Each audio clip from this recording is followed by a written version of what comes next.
आप सभी का स्वागत है मेरे इस YouTube channel happy computer library में। और आज अध्याय 5 वित्तीय साक्षरता व डिजिटल भुगतान अनुप्रयोग। वित्तीय मतलब वित्त मतलब धन, साक्षरता डिजिटल भुगतान अनुप्रयोग। तो अपन वित्त के मामले में साक्षरता सीखना, डिजिटल भुगतान, ऑनलाइन पेमेंट वगैरह करना। वित्तीय साक्षरता पे डिजिटल भुगतान अनुप्रयोग। ऑनलाइन बैंकिंग सबसे पहले आता है इसमें। डिजिटल साक्षरता में ऑनलाइन बैंकिंग, हम बैंक से जो है ऑनलाइन बैंकिंग से कैसे काम करें। ऑनलाइन बैंकिंग एक इलेक्ट्रॉनिक प्रणाली है। ये क्या है? एक इलेक्ट्रॉनिक प्रणाली जो वित्तीय संस्थानों के ग्राहकों को संस्थान द्वारा संचालित वेबसाइट में वित्तीय ट्रांजैक्शन, उदाहरण के लिए खातों में भुगतान, रोजमर्रा के बिलों का भुगतान, बीमा प्रीमियम का भुगतान। तो क्या क्या चीजें इसमें अपन के ऑनलाइन बैंकिंग में? ट्रांजैक्शन,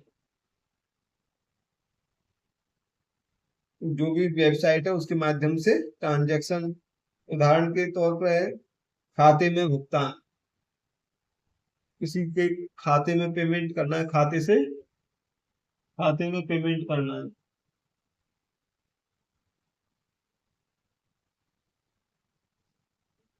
रोजमर्रा के बिलों का भुगतान, डेली के जो बिल हैं उनका भुगतान, जैसे कि अपन के बिजली के बिल हुए, नल के बिल हुए, जो भी बिल है उन सब बिलों का भुगतान।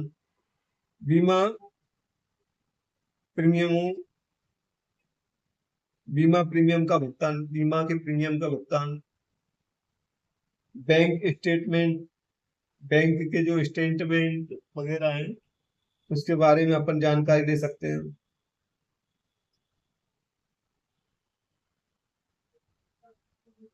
जैसे कि खुदरा रिटेल, रिटेल बैंकिंग, जो छोटे लेन देन जो होते हैं उसको खुदरा बैंकिंग में आते हैं। ठीक है ना? छोटे जो लेन देन है उनको क्या बोलते हैं? Retail banking. वर्चुअल बैंक, वित्तीय ब्रोकर, जो भी ऑनलाइन शेयर मार्केट का काम होता है वो भी ऑनलाइन होता है। ठीक है, इत्यादि। यह इंटरनेट बैंकिंग है। ये सभी क्या है? Internet banking. इसको नेट बैंकिंग भी बोलते हैं और ई बैंकिंग भी बोलते हैं इसको, और वर्चुअल बैंकिंग के नाम से भी इसको जाना जाता है। तो इसके कितने नाम हो गए? इंटरनेट बैंकिंग, नेट बैंकिंग, ई बैंकिंग और वर्चुअल वर्चुअल बैंकिंग। लगभग सभी बैंक और वित्तीय संस्थान अपने ग्राहकों को ऑनलाइन बैंकिंग की सुविधा देते हैं। लगभग सभी जो बैंक है वो ऑनलाइन भुगतान की सुविधा देते हैं, ऑनलाइन बैंकिंग की सुविधा देते हैं। कोई भी काम ऑनलाइन करना है तो आजकल क्या है कि नहीं, बैंक में जाओ जब होगा वो काम। आप ऑनलाइन भी बैंक की सुविधाओं का लाभ ले सकते हो।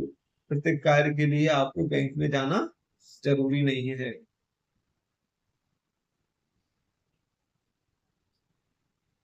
यह पारंपरिक बैंकिंग सिस्टम से अलग है। जो पारंपरिक बैंकिंग सिस्टम है उससे ये अलग है। जैसे पारंपरिक बैंकिंग सिस्टम क्या होता था कि बैंक में जाओ, चेक लेके जाओ, कैश लेके जाओ, तो बैंक से तो आप बैंक में तो पैसे जमा होंगे और बैंक से ही तुम निकालोगे।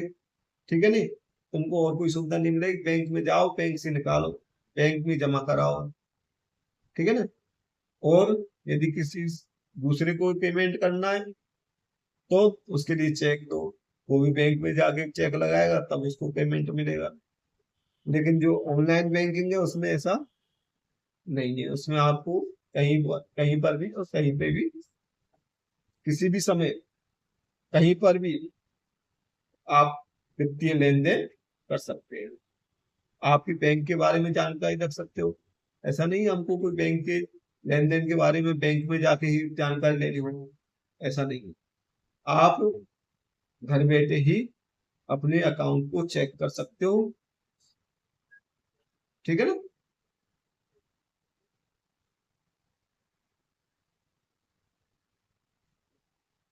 जहां ग्राहक को अपनी सेवाओं को उपयोग करने के लिए बैंक शाखा में जाते हैं। जो पारंपरिक बैंक होती है उसमें तो शाखा में जाना जरूरी होता है, बैंक की किसी भी ब्रांच में जाके नहीं अपना बैंक से संबंधित कार्य करो। लेकिन जो ऑनलाइन बैंक होती है उसमें शाखा बैंक में जाने की जरूरत नहीं है, किसी बैंक की ब्रांच में जाने की जरूरत नहीं, आप घर बैठे ही उसका लाभ ले सकते हैं। इंटरनेट बैंकिंग का उपयोग करने के लिए एक ग्राहक को वित्तीय संस्थान के साथ पंजीकरण कर क्रेडेंशियल्स प्राप्त करने होते हैं। क्या करना होता है? इंटरनेट बैंकिंग का उपयोग करने के लिए एक ग्राहक को वित्तीय संस्थान, जो भी बैंक वगैरह है अपन की, उसमें पंजीकरण कर क्रेडेंशियल प्राप्त करने होते हैं। इसमें सामान्यतः उपयोगकर्ता आईडी, इसके लिए सामान्यतः क्या होता है, उपयोगकर्ता आईडी को इंग्लिश में बोलते हैं यूजर आईडी। यूजर नेम, एक नेम भी होता है, यूजर नेम बोलते हैं उसको। पासवर्ड, एक पासवर्ड होता है। और ग्राहक सत्यापन होता है, ग्राहक का सत्यापन होता है कि ग्राहक स्वयं इसके लिए एग्री है कि नहीं, या ग्राहक स्वयं है, कोई और तो नहीं कर रहा है इसमें फिर तो उसके लिए उसका सत्यापन होना जरूरी है। वो किसी भी माध्यम से हो सकता है। आजकल एक सुरक्षित वेबसाइट का उपयोग करके करके अलावा ट्रांजैक्शन को और सुरक्षित बनाने के लिए वित्तीय संस्थानों द्वारा ओटीपी ग्राहक के पंजीकृत मोबाइल नंबर पर भेजा गया एक पासवर्ड का उपयोग किया जाता है। अब इस ट्रांजैक्शन को इनके अलावा भी एक चीज और ऐड कर दी है आजकल, वो है ओटीपी सिस्टम। उसका क्या होता है, वन टाइम पासवर्ड, जो भी कस्टमर होता है, ग्राहक होता है बैंक का, उसके मोबाइल नंबर पर, जो पंजीकृत मोबाइल नंबर होता है, उस पर ओटीपी भेजा जाता है। तो उससे क्या है, ओटीपी वन टाइम मतलब एक समय, कुछ समय के लिए होता है वो, उसको यदि पंजी उसके द्वारा उसको सत्यापित किया जाता है कि ये ग्राहक ही इस काम को कर रहा है, उपयोग किया जाता है, वन टाइम पासवर्ड का उपयोग किया जाता है, इसको शॉर्ट में ओटीपी बोला जाता है। इंटरनेट बैंकिंग का उपयोग करने के लिए ग्राहक को संबंधित वित्तीय संस्थान की वेबसाइट पर जाना होता है। और इंटरनेट बैंकिंग का उपयोग करने के लिए ग्राहक को कहाँ जाना पड़ता है, उसकी वेबसाइट पर, बैंक की वेबसाइट पर, जो पंजीकृत उसकी वेबसाइट है, उसका उपयोग करना पड़ता है। जहां पर आवश्यक जानकारी प्रदान कर ग्राहक सभी आवश्यक सेवाओं का लाभ उठा सकता है। जहां पर ग्राहक क्या करता है, जो आवश्यक जानकारियां वो वेबसाइट में दर्ज करके, और जो भी उसकी आवश्यक सेवाएं, उनका लाभ उठा सकता है। आमतौर पर ये वित्तीय संस्थान ग्राहक द्वारा किए गए ट्रांजैक्शन से संबंधित मैसेज और ईमेल ग्राहकों को भेजते हैं। आमतौर पर सभी को जो भी लेन देन होता है, जो भी अपने वित्तीय संस्थान से मतलब बैंक वगैरह जो भी लेन देन से संबंधित है, पोस्ट ऑफिस, बैंक, बीमा, तो क्या कहते, ये क्या करते हैं, या तो ईमेल के माध्यम से या फिर मैसेज के माध्यम से ग्राहक को उसके खाते के बारे में जानकारी देते रहते हैं, उसके ट्रांजैक्शन के बारे में जानकारी समय समय पर देते रहते हैं। ऑनलाइन बैंकिंग से लाभ। ऑनलाइन बैंकिंग से क्या लाभ है? सबसे पहला लाभ है कि ये 24 घंटे आदमी को उपलब्ध है, और 24 घंटे और 7 दिन ये आपको सुविधा प्राप्त होती है। इसका कोई ये नहीं कि भाई ये रात का समय तो आपको पेमेंट नहीं मिलेगा या ट्रांजैक्शन नहीं होगा। रात के 12 बजे भी यदि आदमी कहीं ट्रांजैक्शन करना चाहे तो वो कर सकता है। दूसरा है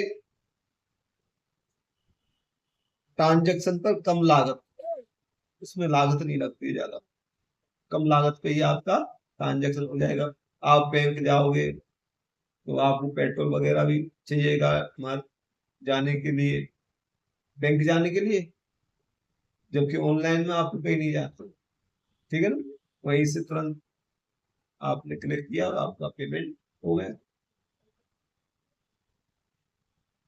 समय की लागत, समय कम लगता है। ऑनलाइन बैंकिंग में समय की बहुत बचत है, जाने आने का समय बच जाता है।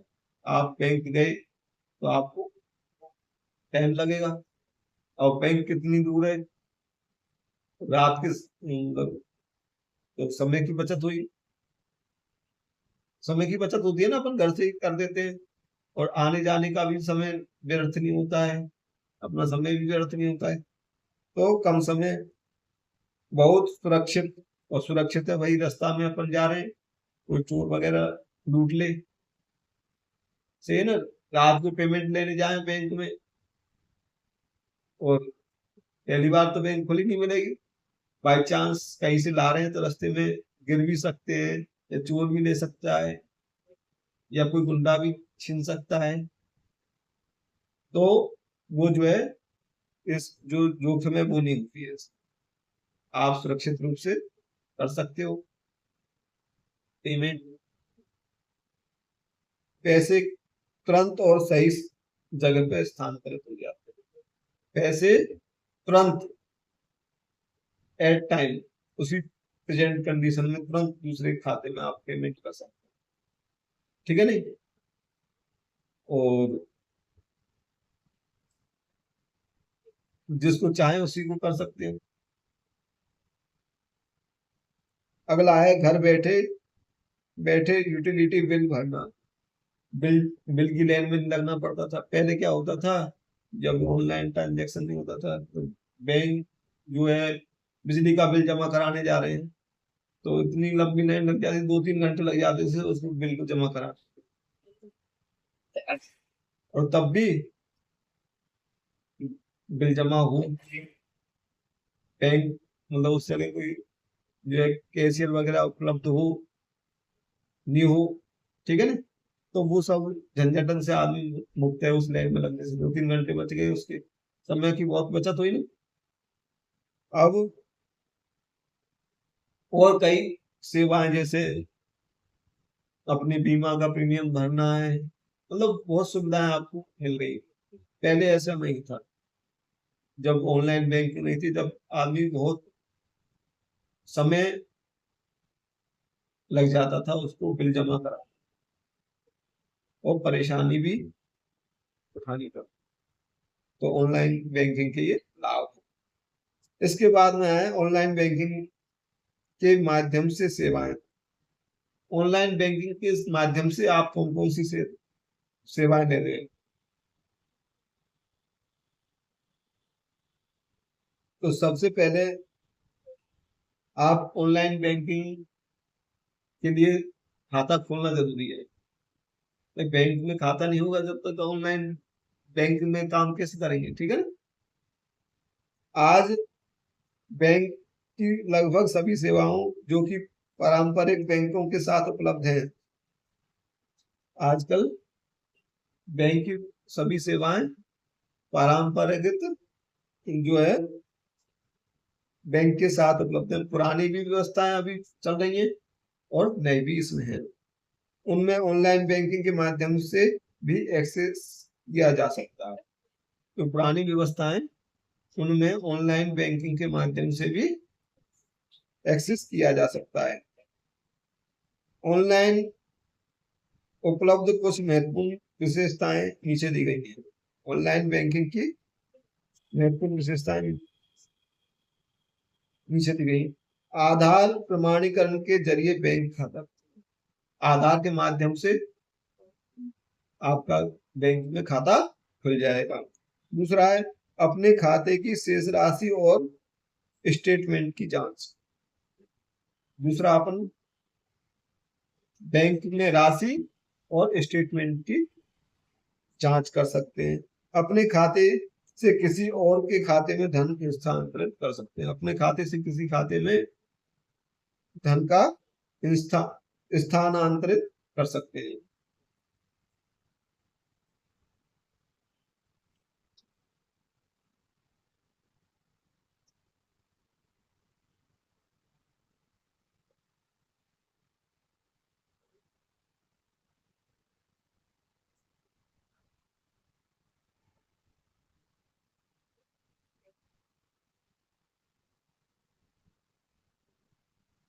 कुछ उपयोगी जानकारी दे रखी है इन्होंने। उपयोगी जानकारी कौन कौन सी है कि अपना पिन, अपने कार्ड की डिटेल आप खुद ही डालें। बैंक में यदि तुम ट्रांजेक्शन उसमें एटीएम पे गए ट्रांजेक्शन करने के लिए, तो क्या करना है, आपके कार्ड की डिटेल खुद को ही डालनी है, किसी और से नहीं डलवाए। तो ये मेरे खाते या कार्ड की डिटेल आप डाल दोगे। दूसरा, अपना पिन, ओटीपी, सीवीवी या इंटरनेट इंटरनेट बैंकिंग पासवर्ड किसी के साथ शेयर ना कर, किसी को बताए नहीं। अपना क्या क्या चीज नहीं बतानी है, pin number, PIN, number, pin number, फिर OTP नंबर, फिर है CVV नंबर और इंटरनेट बैंकिंग के पासवर्ड किसी को शेयर ना करें। नहीं आपके साथ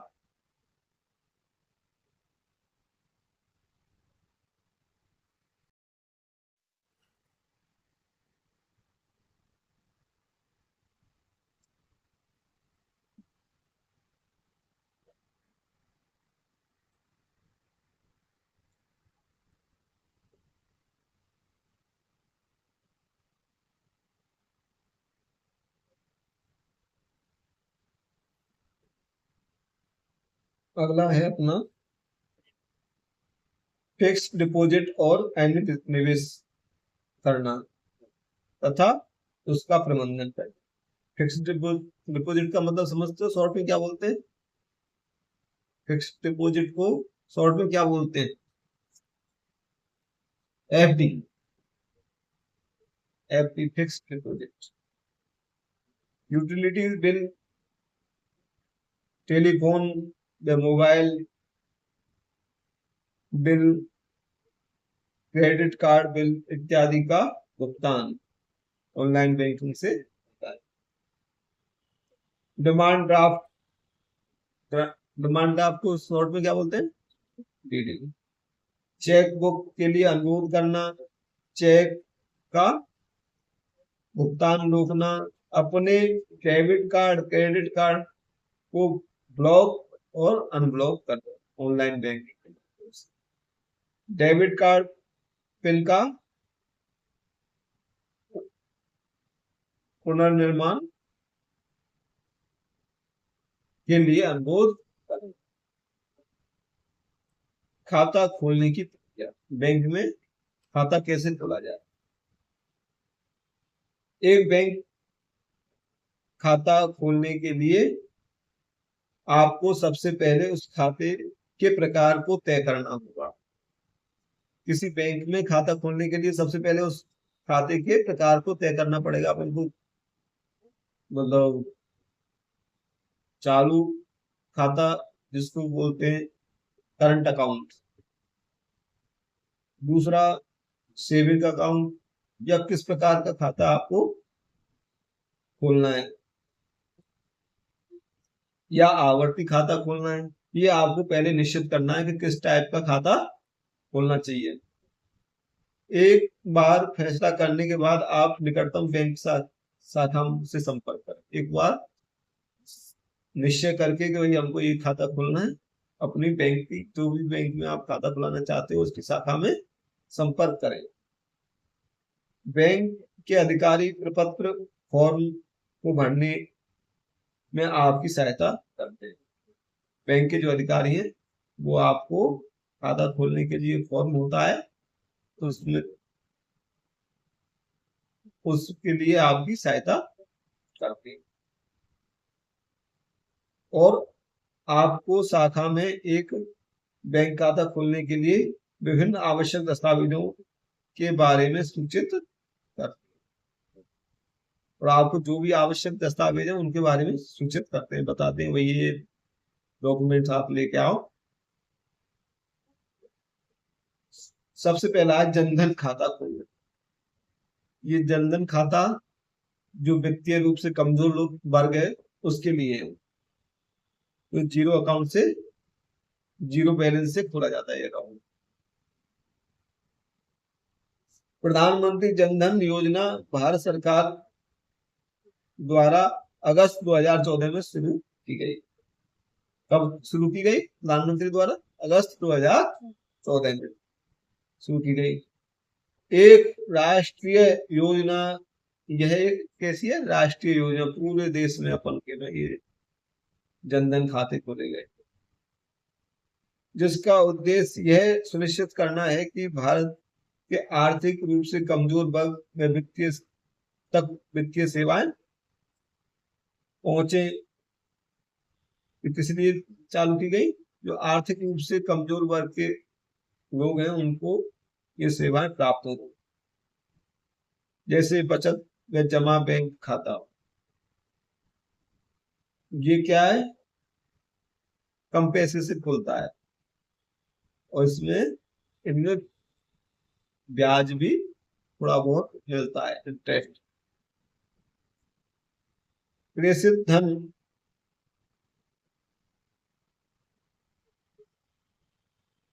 क्रेडिट, बीमा, पेंशन इत्यादि किफायती तरीकों से पहुंचे। गरीब आदमियों को कौन कौन सी सुविधा मिले? उनको बचत खाता या जमा खाता खुल जाए, और जो भी धन गवर्नमेंट उनको दे रही है वो उनके खाते में पहुंच जाए, उनको असुविधा नहीं हो। जैसे पेंशन है, बीमा है, और जो भी गरीब लोगों को गवर्नमेंट की तरफ से सहायता मिलती है उसके लिए ये खाता होता है। प्रधानमंत्री जनधन योजना के तहत खाते खोलने के लिए आवश्यक डॉक्यूमेंट निम्नलिखित हैं। कौन कौन से डॉक्यूमेंट आवश्यक है? यदि आधार कार्ड संख्या उपलब्ध है तो अन्य दस्तावेजों की आवश्यकता नहीं। यदि आपके पास आधार कार्ड उपलब्ध है या उसके नंबर याद है तो आपको और डॉक्यूमेंटों की आवश्यकता नहीं है। यदि पता बदल गया है तो वर्तमान पते को स्वयं प्रमाणीकरण प्राप्त है। यदि पता बदल गया है, आधार कार्ड में कुछ और लिख रहा है, तो उसको तुम अपने हिसाब से डाल सकते हो, उसमें कोई दिक्कत नहीं है। यदि आधार कार्ड उपलब्ध नहीं है, चलो आधार कार्ड हो जाए तो कोई डॉक्यूमेंट की जरूरत नहीं, लेकिन आधार कार्ड ही नहीं है तो फिर तो निम्न में से कोई आधिकारिक वैध दस्तावेज आवश्यक है। पहला है मतदाता पहचान पत्र, वोटर आईडी। दूसरा है ड्राइविंग लाइसेंस। दूसरा कौन सा है? Driving licence. तीसरा है पैन कार्ड, पांचवा है पासपोर्ट और नरेगा कार्ड। यदि इनमें से कोई सी भी चीज आपके पास उपलब्ध है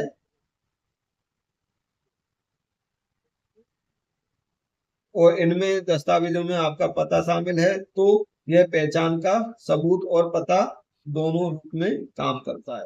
पहचान का सबूत कि भाई ये व्यक्ति है और उसके एड्रेस के बारे में भी ये सबूत होता है, एड्रेस प्रूफ के रूप में ये इस पते पर रहता है।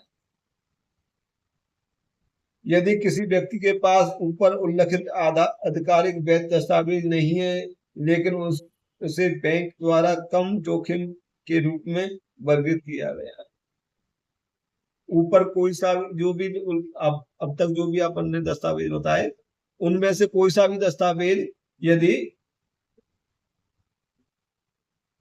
ग्राहक के पास उपलब्ध नहीं है तो नागरिक के पास उपलब्ध नहीं है तो वो क्या कर सकते हैं,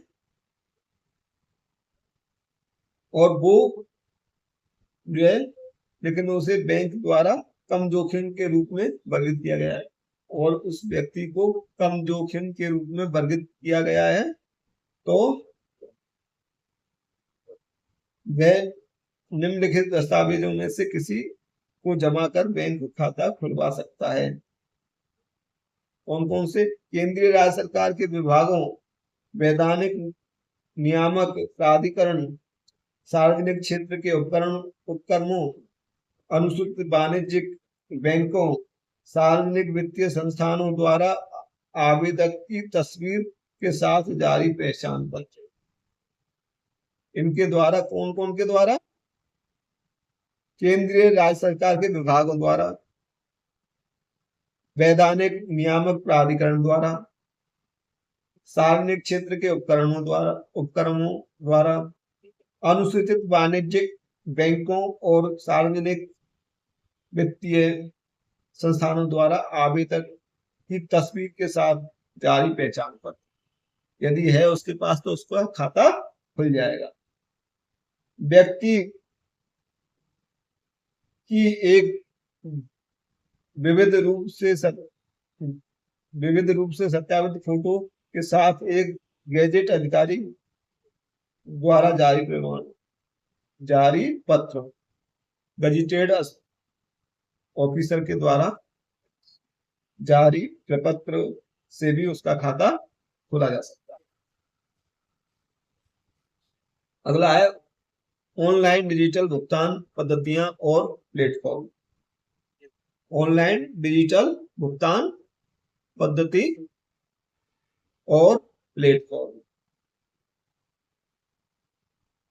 कौन कौन सी पद्धतियों के द्वारा आप ऑनलाइन भुगतान कर सकते हैं और कौन कौन से प्लेटफॉर्म पर आप भुगतान कर सकते हैं। एक डिजिटल भुगतान प्रणाली ऑनलाइन ट्रांजैक्शन के लिए इलेक्ट्रॉनिक भुगतान की स्वीकृति प्रदान करती है। एक डिजिटल भुगतान प्रणाली ऑनलाइन ट्रांजैक्शन के लिए इलेक्ट्रॉनिक भुगतान की स्वीकृति प्रदान करती है।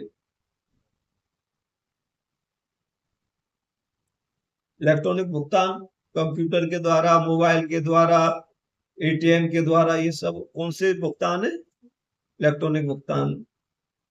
और डिजिटल भुगतान debit card, credit card, net banking, mobile wallet और कई अन्य भुगतान के माध्यम से किया जा सकता है। किसके माध्यम से? डिजिटल भुगतान, debit card, credit card, net banking, mobile wallet और कई अन्य भुगतान मोड के माध्यम से किया जा सकता है। भारत में कई डिजिटल भुगतान प्लेटफॉर्म और भुगतान गेटवे उपलब्ध हैं। भारत में कई डिजिटल भुगतान और प्लेटफॉर्म और भुगतान गेटवे उपलब्ध हैं जो ऑनलाइन डिजिटल भुगतान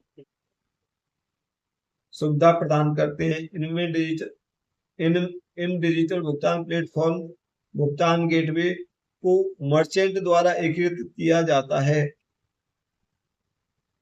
मर्चेंट द्वारा एकीकृत किया जाता है ताकि ग्राहक आसानी से भुगतान एवं वस्तु और सेवाओं की खरीद का भुगतान विधियों द्वारा लाभ उठा सके।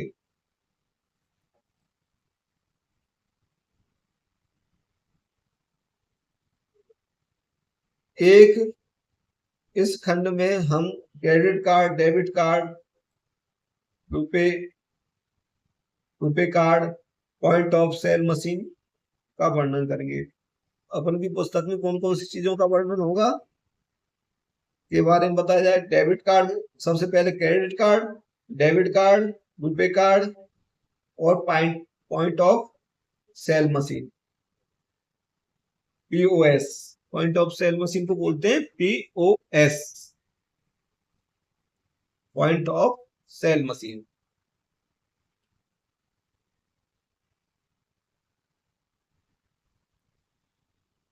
हाँ, तो सबसे पहले आ रहा है अपना क्रेडिट कार्ड। क्रेडिट कार्ड एक छोटा सा प्लास्टिक कार्ड है जिसे किसी बैंक या किसी वित्तीय संस्था द्वारा जारी किया जाता है। क्रेडिट कार्ड को किसके द्वारा जारी किया जाता है? किसी बैंक या किसी वित्तीय संस्थान द्वारा, जिसमें धारक सामानों या सेवाओं को क्रेडिट पर खरीद सकते हैं। जिसमें ग्राहक क्या कर सकता है? सामानों और सेवाओं को क्रेडिट कार्ड पर खरीद सकता है। सामान, कोई वस्तु खरीदनी है तो अपन क्रेडिट कार्ड से खरीद लेंगे। सेवाएं, आपको कहीं जाना है तो इसको किस श्रेणी में रखा जाएगा? सेवाओं। यात्रा है, ये सेवा है, इसमें आप अपन को भौतिक रूप से तो कोई चीज मिलती नहीं, आपको सेवा मिलती है, आप यात्रा कर सकते, ठीक है ना। तो इसको आप क्रेडिट कार्ड के द्वारा इसका लाभ ले सकते हैं। यह इलेक्ट्रॉनिक पैसे का सबसे आसान रूप है, और यह इलेक्ट्रॉनिक पैसे का सबसे आसान रूप है जो उपलब्ध है और आज अंतरराष्ट्रीय स्तर पर इसका व्यापक रूप से उपयोग किया जा रहा है। क्रेडिट कार्ड का आजकल इसका बहुत व्यापक रूप से उपयोग किया जा रहा है पूरे विश्व में। एक क्रेडिट कार्ड से ऑनलाइन भुगतान करने के स्टेप। क्रेडिट कार्ड से ऑनलाइन भुगतान करने के स्टेप कौन कौन से हैं साहब? प्रथम आ रहा है, भुगतान करते समय आपको अपनी भुगतान विधि के रूप में क्रेडिट कार्ड चुनने की आवश्यकता होती है। आपके द्वारा उपयोग किए जा रहे क्रेडिट कार्ड को चुनने का विकल्प भी होगा। उदाहरण, वीजा, मास्टर कार्ड, डिस्क वर्ग, अमेरिकन एक्सेस आदि। यदि आपका क्रेडिट कार्ड प्रकार बॉक्स में सूचीबद्ध नहीं है, यदि आपका क्रेडिट कार्ड प्रकार बॉक्स में सूचीबद्ध नहीं है तो मर्चेंट उस प्रकार के क्रेडिट कार्ड को स्वीकार नहीं करता। यदि आपका कार्ड सूचीबद्ध नहीं है तो जो भी दुकानदार है उसको स्वीकार नहीं करता है। सूचीबद्ध मतलब वो एक लिस्ट में आना चाहिए। विवरण दर्ज करने से पहले आपको यह सुनिश्चित करना होगा कि एड्रेस बार में एक लॉक प्रतीक है।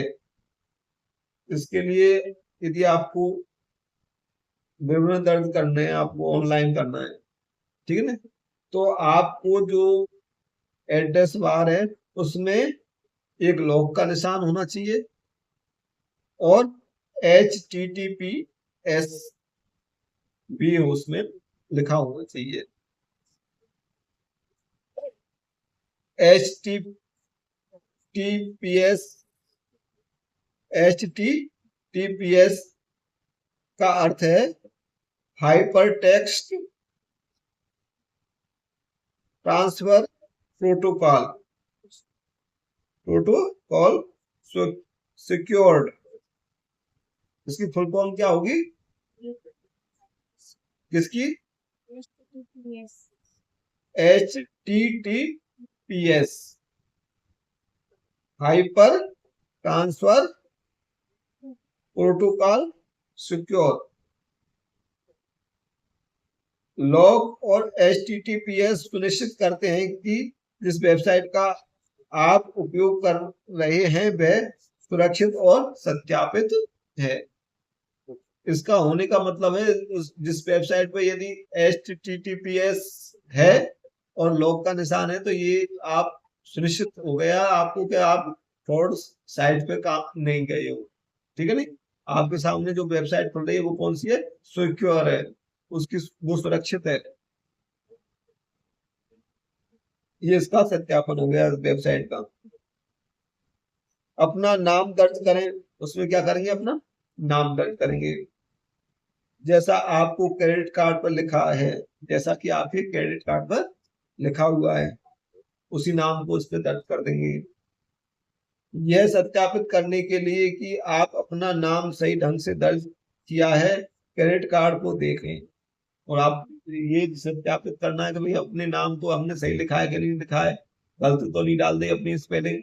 ठीक है ना, तो उसके लिए आप जो क्रेडिट कार्ड पर लिख रहा है उस नाम को देख सकते हैं।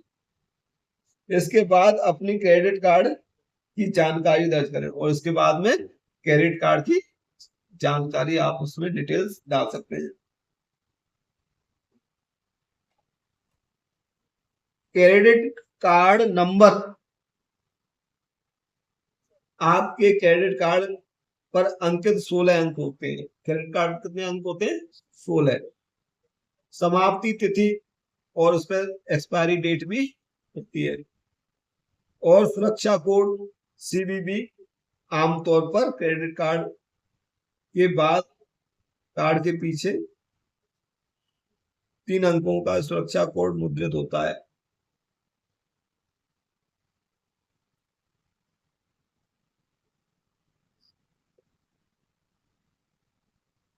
मुद्रित किया जाता है। अपने क्रेडिट कार्ड के लिए बिलिंग पता दर्ज करें। अपने क्रेडिट कार्ड के लिए क्या करना है? बिलिंग पता दर्ज करना है, जहां से आप पेमेंट कर रहे हो। यह वह पता है जिस पर आप अपना क्रेडिट कार्ड स्टेटमेंट प्राप्त करते हैं। यह कौन सा पता है? जिस पर आप क्रेडिट कार्ड स्टेटमेंट प्राप्त करते हैं, आपके क्रेडिट में कितने पैसे बचे। स्टेटमेंट का मतलब ये होता है कितना खर्च कर दिया, किसने खर्च किया है, तो वो जानकारी क्रेडिट कार्ड के उसमें पता लग जाती है स्टेटमेंट में। ध्यान दें कि यह पता शिपिंग पते से भिन्न हो सकता है और ये भी हो सकता है कि ये जो पता होता है वो अपन की जो जिस जगह अपन कोई सेवा ले रहे हैं उससे भिन्न हो सकता है। उदाहरण के लिए यदि आप के स्टेटमेंट पोस्ट ऑफिस पर प्राप्त होते हैं, उदाहरण के लिए यदि आप के स्टेटमेंट पोस्ट ऑफिस पर प्राप्त होते हैं लेकिन आप अपने ऑर्डर को अपने घर में भेजना चाहते हैं, अपने ऑर्डर को अपने घर में भेजना चाहते हैं, यह या अलग अगर आप किसी को उपहार के रूप में भेजना चाहते हैं। जब आप भुगतान बटन पर क्लिक करते हैं तो आपको अपने पंजीकृत मोबाइल पर एक OTP प्राप्त होता है। जब आप भुगतान के बटन पर क्लिक करेंगे तो आपके पंजीकृत मोबाइल पर क्या होगा? एक OTP प्राप्त होगा, वन टाइम पासवर्ड। प्रमाणीकरण पृष्ठ पर इस ओटीपी को दर्ज करें और ट्रांजैक्शन पूर्ण करें। ओटीपी को अपन यहाँ पे दर्ज करके और अपना जो भी लेन देन है उसको सफल कर सकते हैं। ट्रांजैक्शन को सफल समापन पर आपको एक ट्रांजैक्शन संदर्भ संख्या प्राप्त होगी। आपको इसे अपने संदर्भ उद्देश्य के लिए संभाल कर रखना चाहिए। कभी भी कोई जरूरत पड़ जाए तो वो संख्या जो है आपके काम आ सकती है। आपके द्वारा किए गए भुगतान के साथ किसी भी तरह के मामले यह उपयोगी हो सकते हैं। जो भी अपन की रिसिप्ट होती है वो अपन के लेन देन के कार्य में उपयोगी साबित हो सकती है।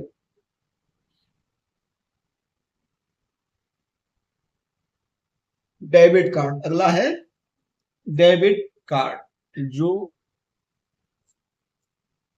हम सभी यूज करते हैं। एक डेबिट कार्ड जिसे बैंक कार्ड या चेक कार्ड भी कहा जाता है, एक प्लास्टिक का भुगतान कार्ड होता है, प्लास्टिक का बना हुआ होता है, जिसका इस्तेमाल खरीद करते समय नकदी के बजाय किया जाता है। इसका इस्तेमाल अपन नगद रुपया नहीं देके और इस कार्ड के माध्यम से अपन यह भुगतान कर सकते हैं। यह एक क्रेडिट कार्ड के समान होता है। क्रेडिट कार्ड के समान ही इसका आकार होता है, लेकिन क्रेडिट कार्ड के विपरीत कोई ट्रांजैक्शन करते समय धन सीधे आपके खाते से ही डेबिट कार्ड में जाएगा। क्रेडिट कार्ड के विपरीत क्या करेगा, ये कोई ट्रांजैक्शन करते समय धन सीधे आपके खाते में ही डेबिट हो जाता है। डेबिट कार्ड से ऑनलाइन भुगतान करने के स्टेप। सुनिश्चित करें कि आपके खाते में पर्याप्त पैसा है। सबसे पहले भुगतान करने के लिए आपके खाते में पर्याप्त पैसा होना जरूरी है। आपके अकाउंट में तो पैसा है नहीं और आप ये डेबिट कार्ड लेके पहुंच गए कि 20,000 रुपये निकालो, ठीक है नहीं, और वो निकालेंगे कहां से, क्यों आपके अकाउंट में पेमेंट ही नहीं है। तो सबसे पहले निश्चित करना पड़ेगा आपको कि आपके अकाउंट में पेमेंट है।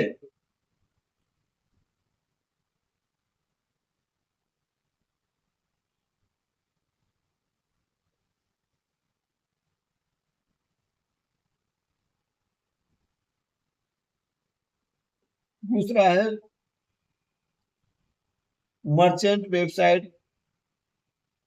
आपको भुगतान विधि चुनने के लिए कहेगी। मर्चेंट वेबसाइट क्या करेगी, आपको भुगतान विधि चुनने के लिए कहेगी। आपको अपने भुगतान विधि के रूप में डेबिट कार्ड चुनने की आवश्यकता होगी। तो आपको फिर क्या आवश्यकता होगी, आपको अपने भुगतान विधि रूप में डेबिट कार्ड चुनने की आवश्यकता होगी।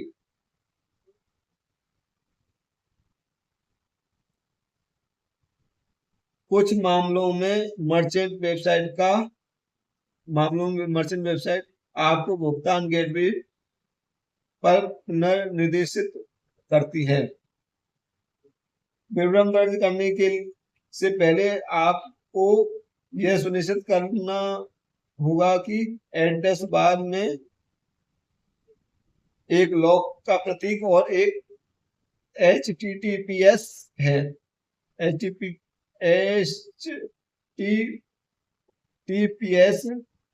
का अर्थ hyper text transfer protocol secure है।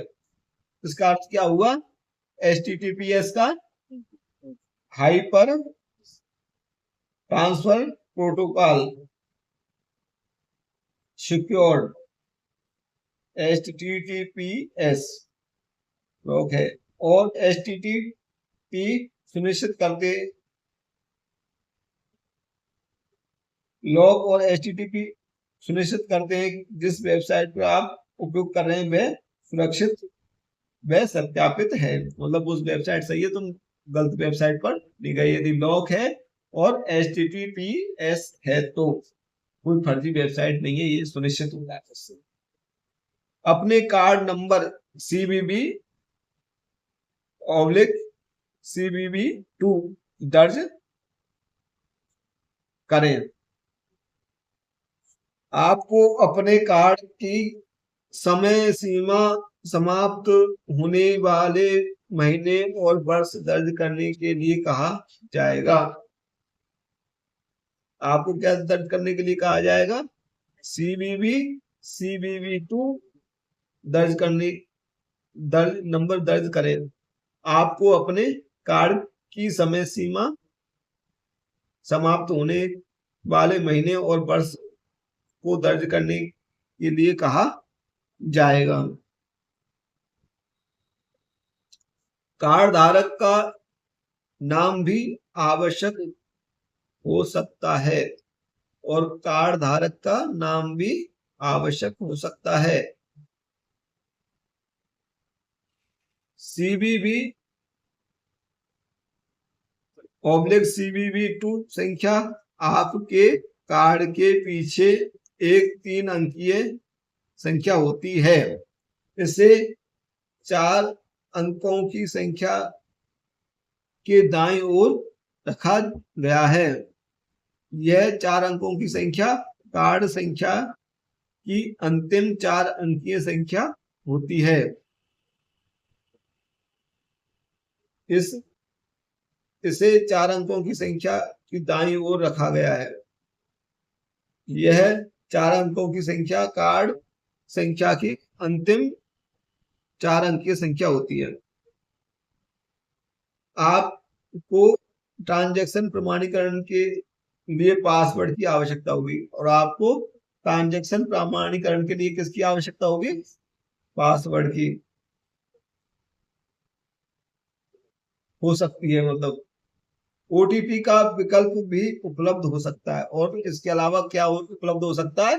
OTP का विकल्प भी उपलब्ध हो सकता है। यदि आप यह विकल्प चुनते हैं तो आपको बैंक से मैसेज या ईमेल आपके द्वारा चुने गए विकल्प दिया गया होगा।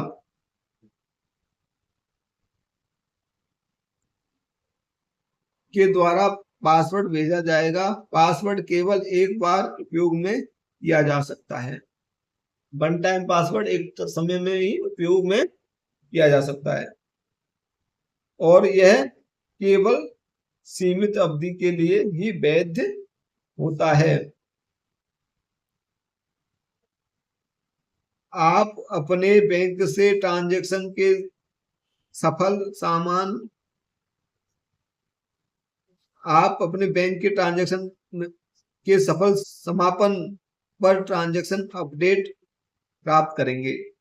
और जब आपका ट्रांजैक्शन सफल हो जाएगा उसका भी अपडेट मिलता है, और ट्रांजैक्शन असफल होता है उसका भी अपडेट आपको मोबाइल पर मिलता है। आपके द्वारा किए गए भुगतान के साथ किसी भी तरह के मामले के लिए उपयोगी होता है।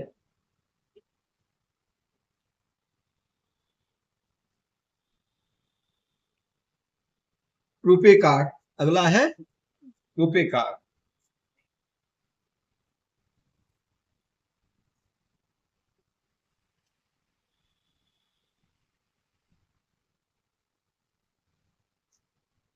अगला है RuPay card.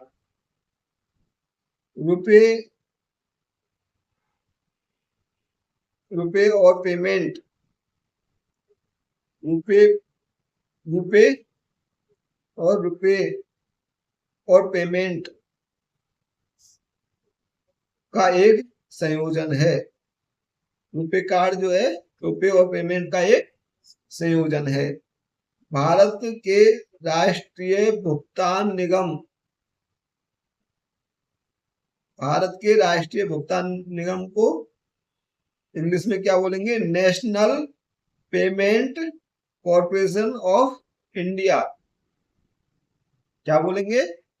National payment corporation of India द्वारा बनाया गया है। रुपे कार्ड को किसके द्वारा बनाया गया है?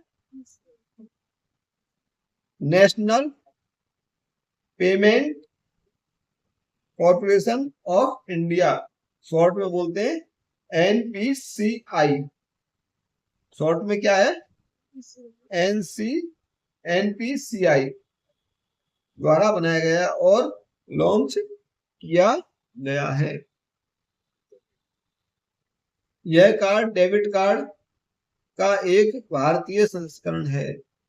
यह कार्ड डेबिट कार्ड का एक भारतीय संस्करण है।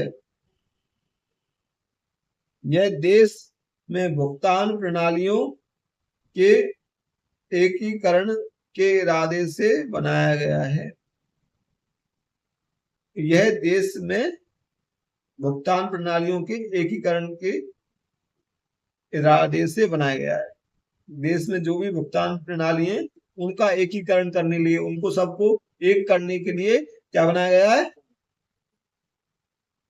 भारत राष्ट्रीय भुगतान निगम।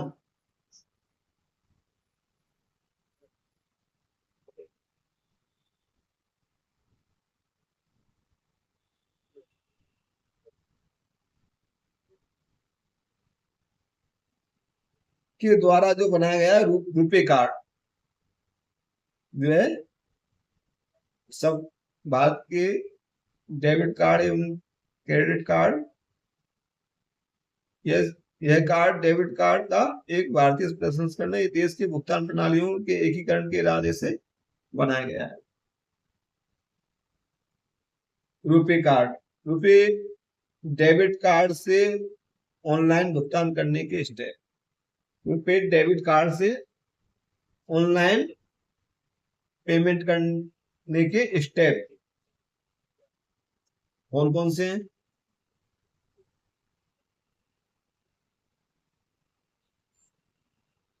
पहला है मर्चेंट वेबसाइट पर जाएं। रुपए डेबिट कार्ड से यदि आपको पेमेंट करना है तो सबसे पहले आप जाएंगे मर्चेंट वेबसाइट पर। रुपए डेबिट कार्ड का उपयोग करने के लिए वेबसाइट पर कोई उत्पाद सेवा ढूंढें और पेमेंट करने के लिए आप किसी सेवा को ढूंढ सकते हैं, उत्पाद को ढूंढ सकते हैं।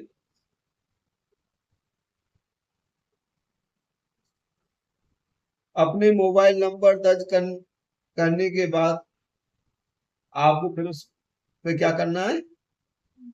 मर्चेंट वेबसाइट पर अपने मोबाइल नंबर दर्ज करने के बाद भुगतान पृष्ठ पर जाएं। मोबाइल नंबर दर्ज कर दिया, अब कहाँ पहुंच गया अपन? भुगतान पृष्ठ पर। और भुगतान विकल्प के तहत भुगतान मोड के रूप में रुपे डेबिट कार्ड चुने। इसके बाद में क्या करना है अपन को? भुगतान पृष्ठ पर जाएंगे, उसके बाद में विकल्प के तहत भुगतान मोड के रूप में रुपे डेबिट कार्ड चुनेंगे। कौन किसको विकल्प के रूप में किसको चुनेंगे? रुपे डेबिट कार्ड को। विवरण दर्ज करने से पहले आपको यह सुनिश्चित करना होगा कि एड्रेस बार में एक लॉग प्रतीक और HTTPS है। यदि ये नहीं है एड्रेस बार में तो आप पेमेंट नहीं करना चाहिए। उसमें आपके साथ फ्रॉड हो सकता है, आप ठगे जा सकते हैं, आपके साथ कोई भी अवांछनीय घटना हो सकती है, आपका पेमेंट लैप्स हो सकता है यदि आपने इसे गलत जगह डाल दिया।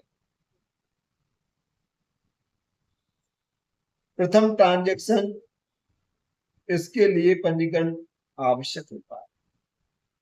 रुपे कार्ड का प्रथम ट्रांजैक्शन करने के लिए इसके लिए क्या करना, क्या चीज आवश्यक होती है? पंजीकरण की आवश्यकता होती है। पहला, ऑनलाइन ट्रांजैक्शन करने से पहले कार्ड को ई कॉमर्स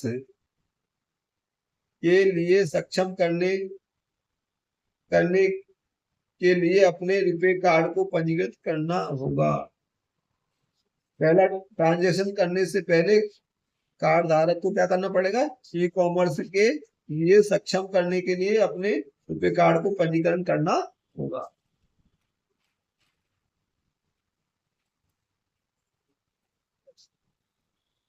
अगला है, कार्ड धारक को भुगतान स्क्रीन पर सभी उचित रुपए कार्ड विवरण दर्ज करने होंगे।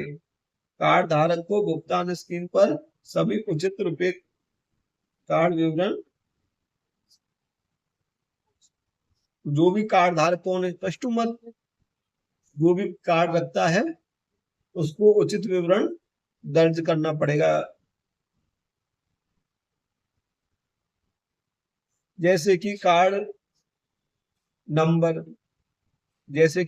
नंबर, समाप्ति तिथि और सीवीवी नंबर।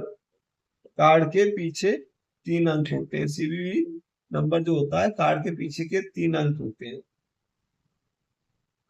बैंक के साथ पंजीकृत कार्ड के मोबाइल नंबर, बैंक के साथ पंजीकृत कार्ड धारक के मोबाइल नंबर,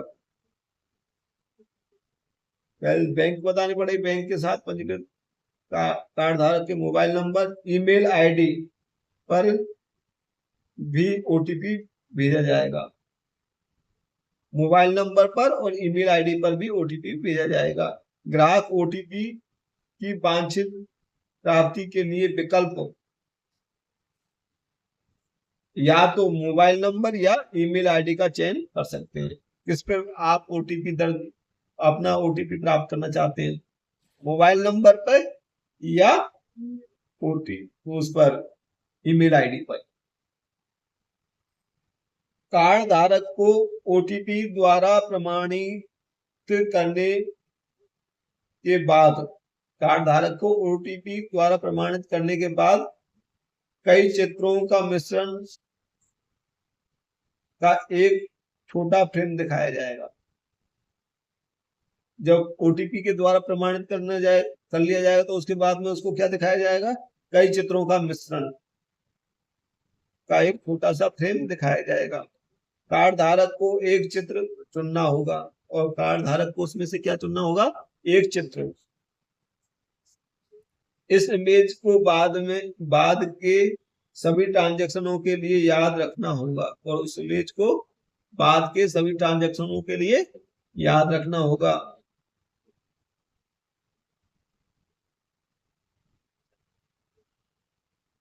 इसे पंजीकृत चित्र कहा जाता है और इसको क्या कहा जाता है? पंजीकृत चित्र, रजिस्टर्ड इमेज कहा जाता है। यदि कार्ड धारक पंजीकृत चित्र को भूल जाता है, यदि कार्ड धारक पंजीकृत चित्र को भूल जाता है तो उसे पुनः पंजीकरण करना पड़ता है। यदि इमेज को भूल गए तो दोबारा से पंजीकरण कराना होगा। कार्ड धारक को एक वाक्यांश अधिकतम 40 वर्ण तक प्रवेश करने के लिए कहा जाता है और कार्ड धारक को क्या किया जाता है? एक वाक्यांश, एक पैराग्राफ 40 वर्णों तक प्रवेश करने के लिए कहा जाता है, जिसे भविष्य की ट्रांजैक्शन में पहचान के लिए याद रखना होता है।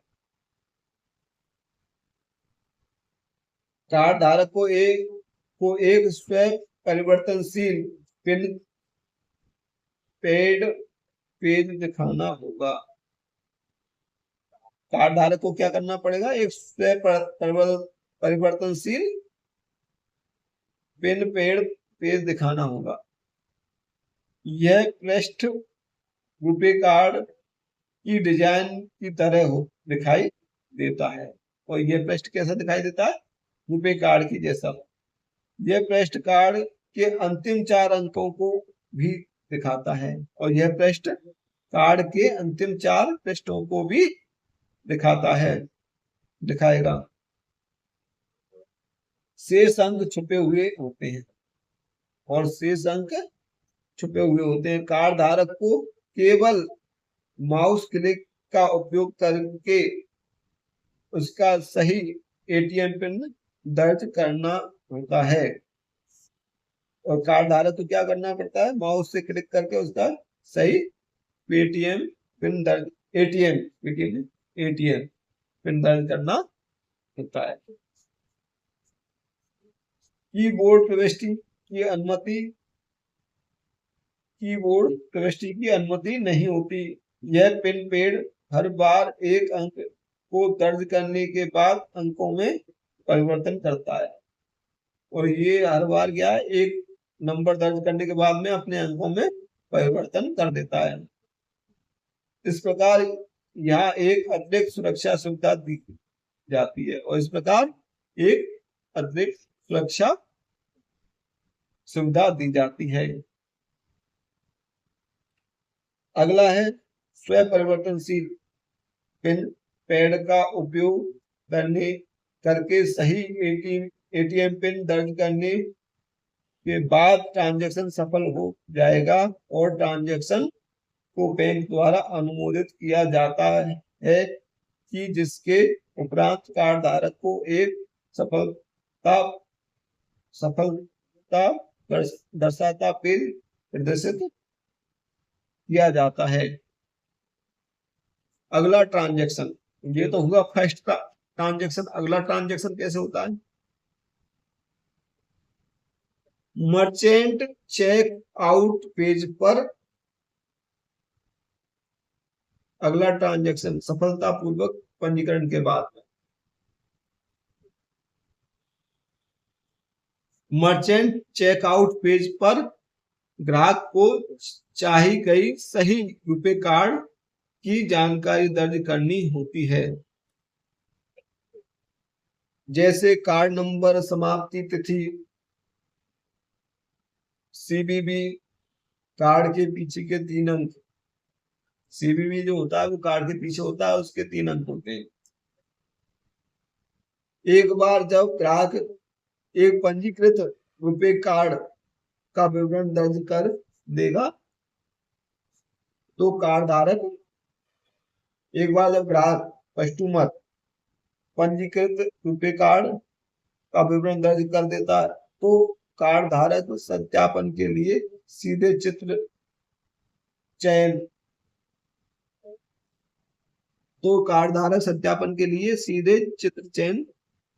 पृष्ठ पर रूट किया जाता है। एक बार जब ग्राहक क्या करता है, पंजीकरण रुपए कार्ड का विवरण दर्ज कर देता है तो कार्ड धारक सत्यापन के लिए सीधे चित्र चयन पृष्ठ रूट किया जाता है, उसको वो चित्र दिखाया जाता है जो उसने पहले देखा था।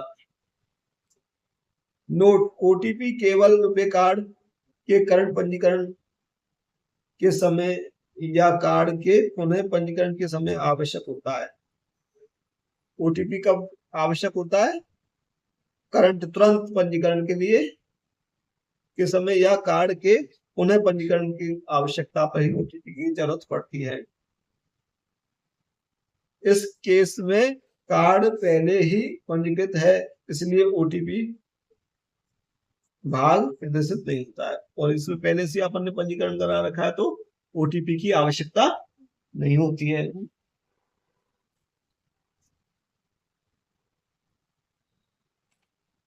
कार्ड धारक को प्रदर्शित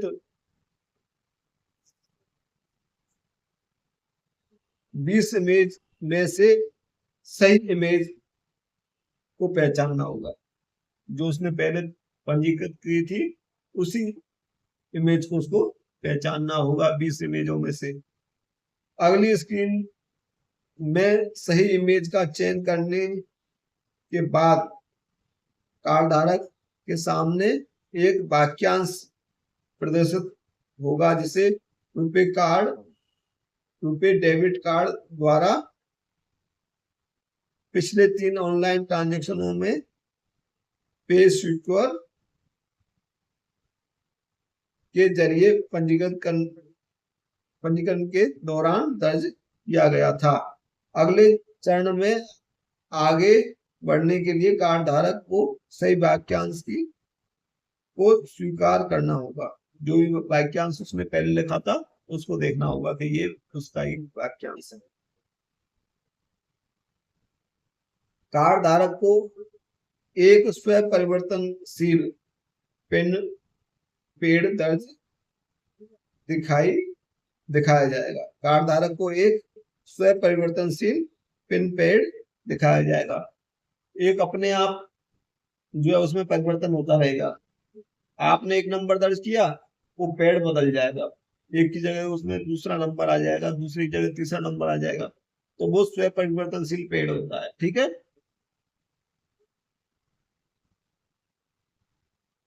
यह प्रश्न रुपए कार्ड की डिजाइन की तरह दिखाई देगा। और यह आपको कैसा दिखाई देगा? रुपए कार्ड की डिजाइन की तरह। यह पृष्ठ कार्ड नंबर के अंतिम 4 अंकों को भी दिखाता है। और यह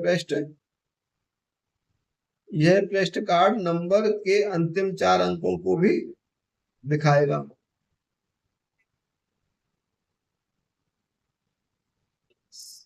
शेष अंक छुपे हुए होते हैं और बाकी के अंक छुपे हुए होते हैं। अंतिम जो कार्ड के जो होते हैं उनको ही दिखाएगा वो, और बाकी की उससे पहले के अंक है वो छुपे हुए रहते हैं। कार्ड धारक को केवल माउस क्लिक का उपयोग करके उसका सही एटीएम पिन दर्ज करना होगा। कार्ड धारक को क्या करना होगा? माउस से क्लिक करके अपना सही पेटीएम पिन दर्ज करना होगा। कीबोर्ड प्रविष्टि की अनुमति नहीं होती है। यह पिन पेड हर बार एक अंक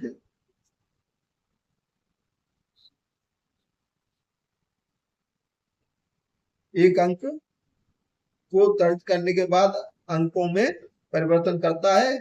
इस प्रकार यह अतिरिक्त सुरक्षा सुविधा दी जाती है। सही पिन दर्ज करने के बाद जमा करें पर क्लिक करें।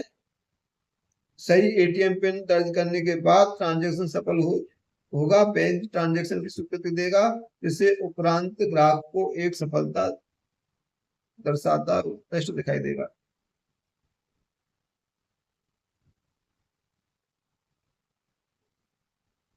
नेट बैंकिंग, अगला है नेट बैंकिंग।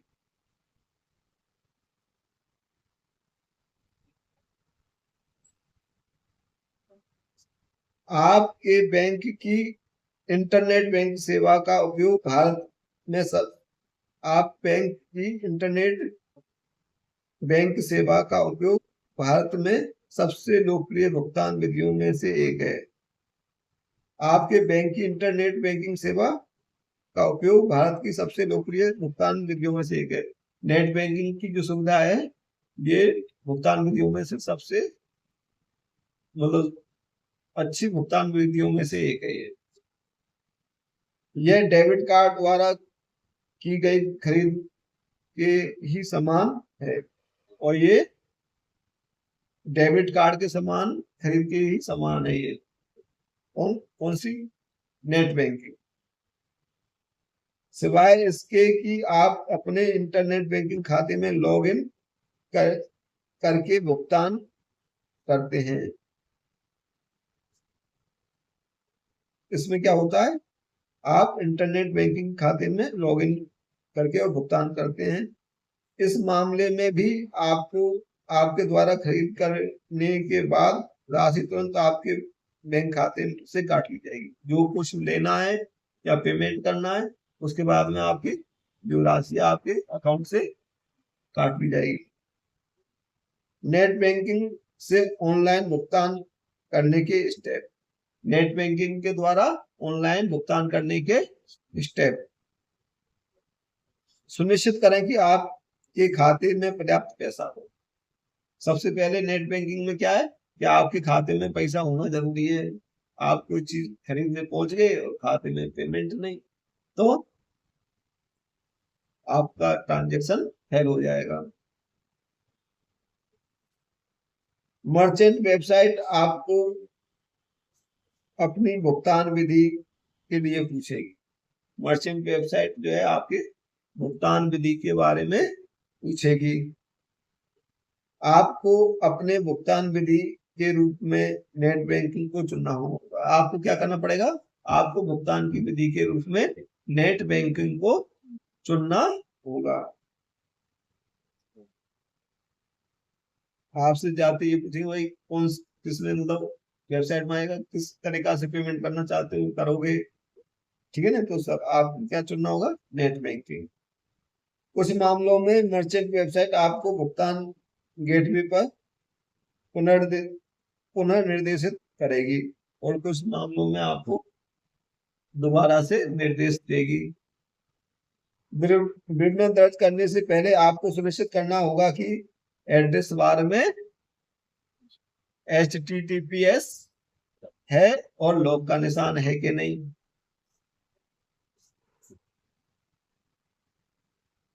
इसको सुनिश्चित करने के बाद में आपको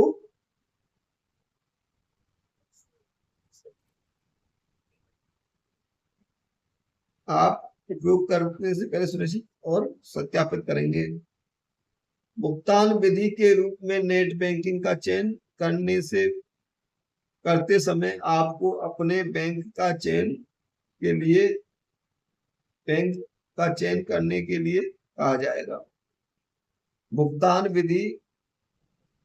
पद्धति के रूप में नेट बैंकिंग का चयन करते समय आपको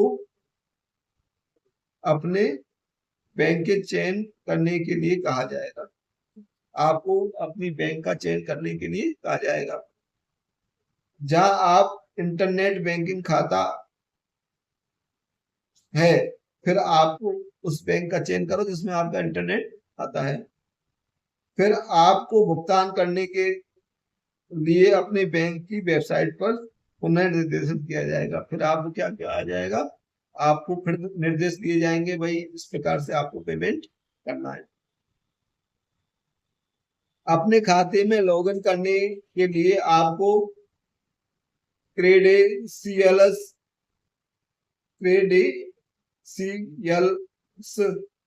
यूजर आईडी पासवर्ड का उपयोग करना होगा।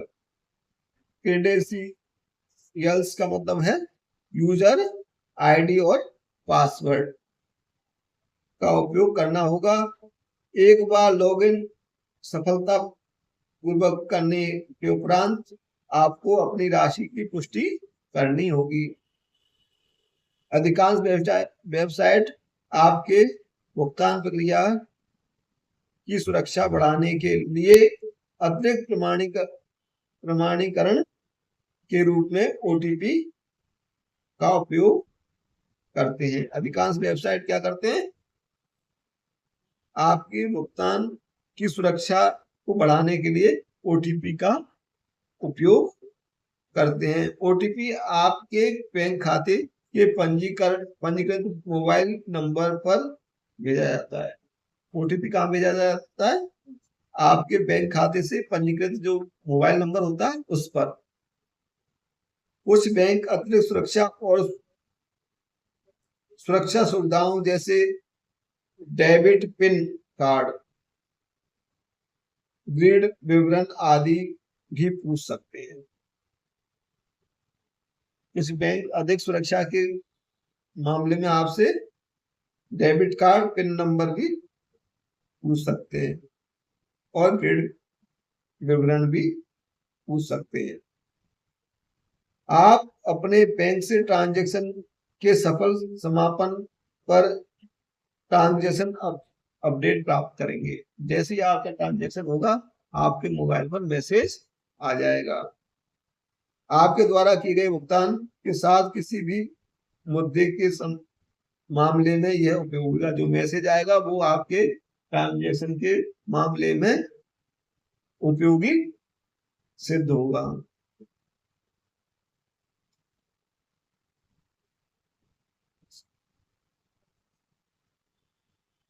अगला है पीओएस मशीन।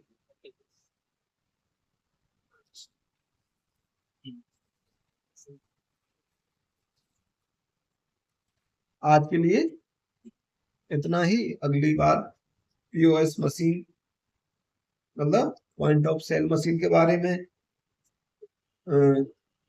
मोबाइल भुगतान, मोबाइल से पेमेंट करने के मामले में, मोबाइल डिजिटल वॉलेट और पेटीएम, योनो पे, योनो ऐप,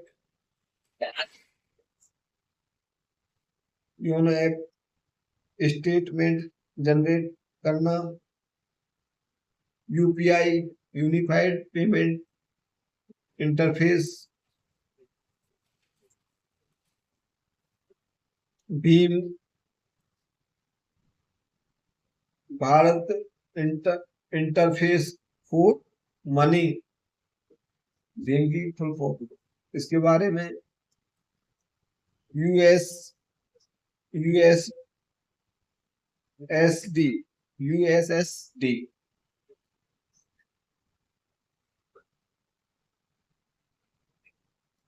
आधार सक्षम भुगतान प्रणाली, गूगल पे,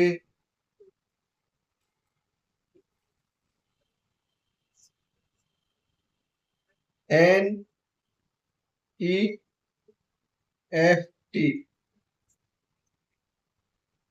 एनईएफटी, नेफ्ट के बारे में,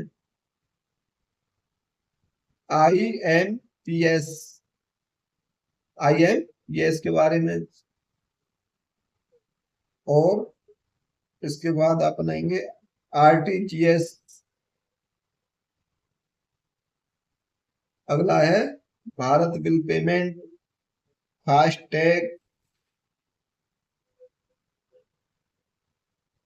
आदि के बारे में अगले वीडियो में चर्चा करेंगे। आज के लिए इतना ही। धन्यवाद।